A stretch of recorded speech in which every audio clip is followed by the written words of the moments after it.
All right. So we have some slow ass moving energy coming up here, and it's mostly because somebody is cultivating and trying to get to a place of happiness. Like they're trying their very hardest to manifest the happiness that they want. So they're taking it slow, they're being very cautious with it, but they're really putting in the work necessary, okay? They're really trying to, you know, put in some sort of like foundation, if that makes sense. They're really putting in the grunt work. They're not trying to speed past this, they're not trying to hurry things up. They're trying to be gradual with it. It's a gradual pace, and it's obviously towards everlasting, right? So at least to try to make something last for a long time. Now, with release your ex, time to release, time to clear your energy. The only card I see here regarding, well, actually, there's two cards I see here regarding this. Actually, four.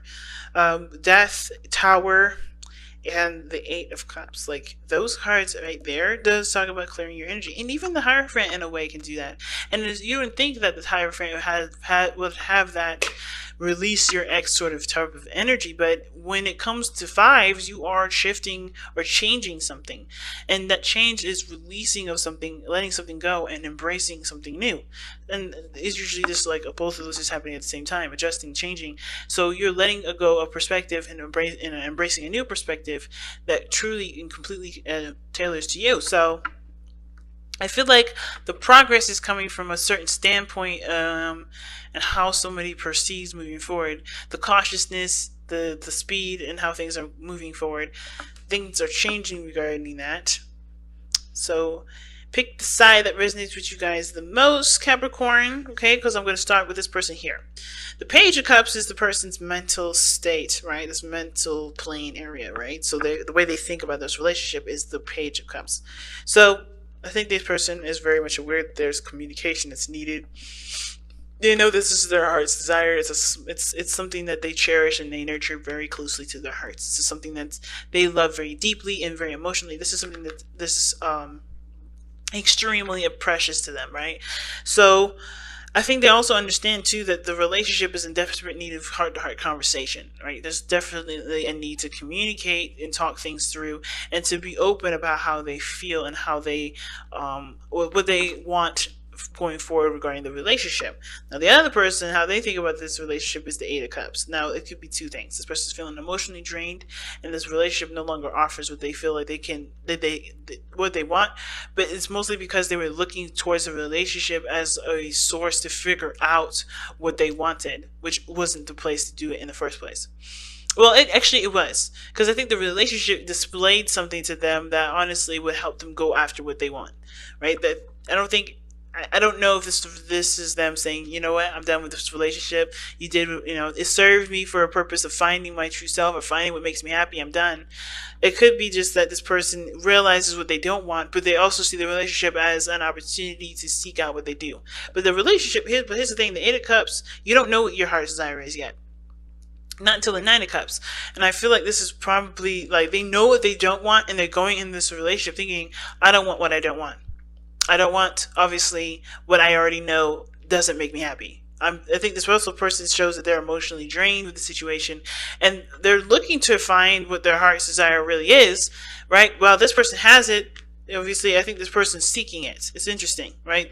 You got the seeker and obviously the person that possesses the heart's desire, and this person is literally looking for the Page of Cups, right? And I think that they are so emotionally drained that they don't obviously see that what they have, the person that the thing that they want is right in front of them, because they are already looking at the situation from a standpoint of, I don't want this. I've gone through this. I don't know everything that they've been through, or the situation from a standpoint of what makes them dissatisfied.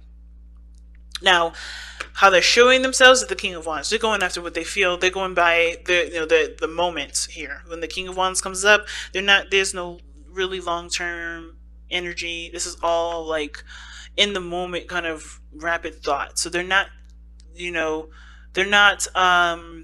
coming from a place of trying to create something for the long term. They're creating, they're going based off their hearts and their heart's desire in the moment. I know it sounds very Knight of Wandsy, but the King of Wands does construct this in a very creative way. It's not flighty like the Knight of Wands. It's more of a, I'm truly going to truly going after what I want, truly going after what makes me feel good. And they are truly just being in the moment and just finding the happiness within themselves and not trying to find it outside of themselves. So the way that I feel with the King of Wands differs from the Knight of Wands is that the King of Wands, he doesn't necessarily, he commits to what he wants to do, and he makes, he does put in the energy and the time to grow it to its fruition. The Knight of Wands is just like, he's great with fun and having, starting something and coming up with great ideas. But of course, when shit hits the fan and it gets a little serious, even if it's a project that he wanted to start out initially, he doesn't stick around. And the King of Wands, in my opinion, he does stick around for it, but it's of course because he understands that he knows what he wants and he knows what he's going for, and therefore he can continue to use that energy of passion to continue to build on that. So this person is very, very passionate right now. They're expressing themselves immensely. I feel like the King of Wands is a great expresser. They're living their life as freely as they possibly can because they are emotionally drained, giving their energy away to situations that didn't satisfy them at all. So they're being very, very passionate and very true to themselves, being authentic to themselves. They're no longer, being the person that's stable or that's reliable. They're just being themselves. They're not thinking about the long term at all. Now the other person has got death here. Now, even though they're thinking of the relationship, or how they think of the relationship is the Page of Cups, maybe something that they've wanted, the desperate need of heart-to-heart conversation, or this is a cultivation of something that they want, they're releasing the past. So I feel like they're wanting to start something new here, really with the Page of Cups. They're opening their heart up, but the more they open their heart up, they realize that they're having to let go of the past, let go of the old things that didn't work out, let go of a situation that may not have benefited them, or that did benefit them in some way, but no longer serves them to hold that sort of perspective, that sort of stance, that sort of belief anymore. You know what I mean? Because what is before the death card? It's the Hanged Man, and that's talking about releasing a certain perspective. And I feel like with death coming up here with this person, it's like, I feel like this person's like, they're having to to let go of some things, and they're having to leave behind grudges and pains and anguish. They're trying to, heal themselves. And even though this relationship for them is, of course, something that they've wanted, I think they have to ultimately be honest with themselves that honestly, they have to heal first. And I think this relationship is opening the door for them to heal and bring in new life. You know what I mean? Because death isn't just about releasing. It's also about new life. It's also about having space, or having the space to incorporate and to give birth to something new. Now, with the Hierophant coming up in the spiritual plane, it's giving us a bit of background as to why this person is displaying themselves as deaf and thinking the Page of Cups, and the Hierophant telling us that this is about traditions, this is about commitments, this is about their routine and traditions for them. I think they're changing a lot of things that they believe and they feel and they think, because there may be a dynamic between this person and them that's different. Okay, this person may have very youthful energies to them. They may have a characteristic about them that shows that they're very young in their mind, right? They're very, youthful in the way that they go about life, right? They're very open and innocent in some ways, but they're very youthful. They have a youthful dynamic. But the thing is that they may have some traditional differences, right? There's some things that they may have, they obviously encourage this person to let go of the, some sort of perspective that's not allowing them to have what they want, which is what the Page of Cups is offering them too. And the Hierophant talks about, yes, the structure, routines, traditions, things like that.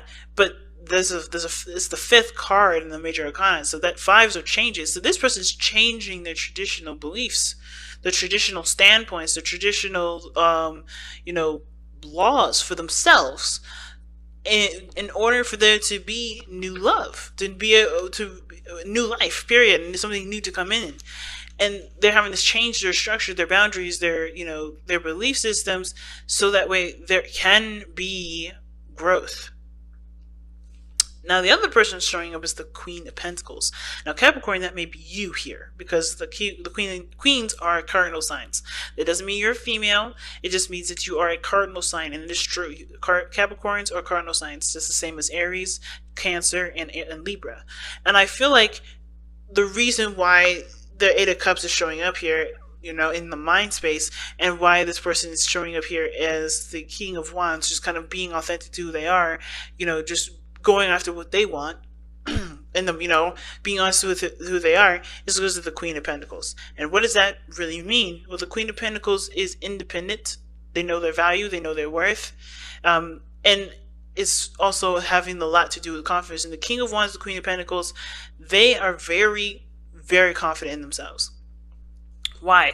Well, the Queen of Pentacles, like I said, she knows her worth, and she knows her worth because she puts in the work. She has a structure that balances her life out for herself and for the things outside of herself. She's a provider for the family, for herself.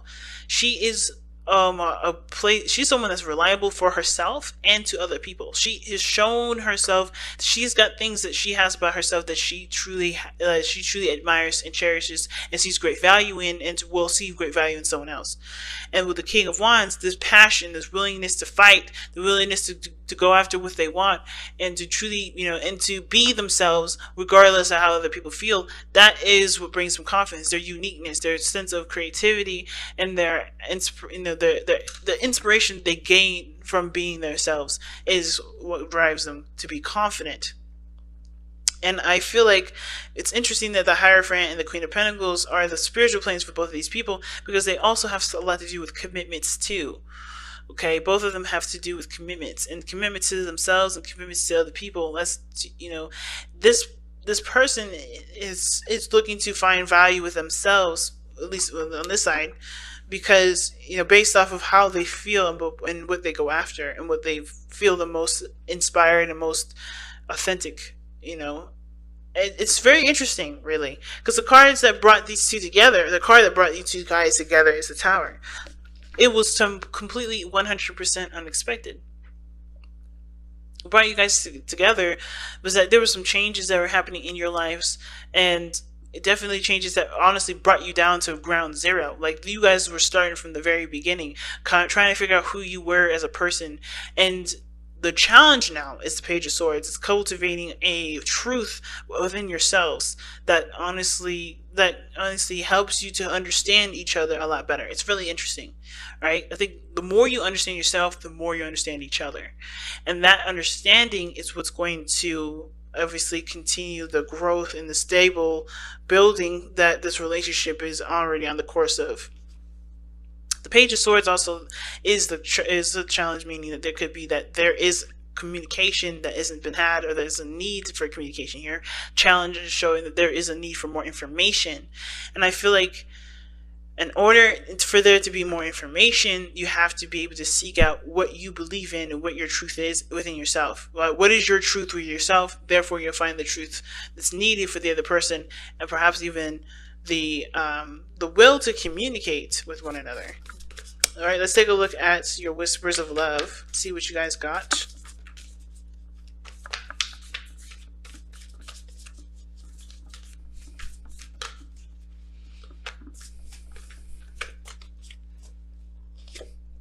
Oh wow, focus on love. I haven't seen this card in a little bit. Focus on love. Look for the good attributes in each and every person in your life. And focus on love is such a powerful card, because you don't necessarily need to look at the facts or the physical stuff. It's about how you feel, and it's about the things that, it's understanding the person's character and the dynamics of that person's character, of course, of what came to be and how it came to be in the first place, that this card is asking you to delve into. It's like very hangman-ish, kind of like seeing something from a different angle, but it's like focusing on the parts that bring you two together, not the parts that split you two apart. Releasing your ex isn't necessarily about letting someone go from the past. It's also about letting go of it's really about letting go of the pains or the things that hold you back from keeping you from that's keeping you from being able to have a future with either a new person or the person that you want to return to. You know, focus on the good things, focus on the positive, focus on the attributes that encourage growth, and understand and forgive the attributes that aren't that great, that have split you apart, that makes you, that have hurt you. Understand and forgive those, but put them to rest. It's big, family. It's really big. And with that said, I'm going to go ahead and let you guys go.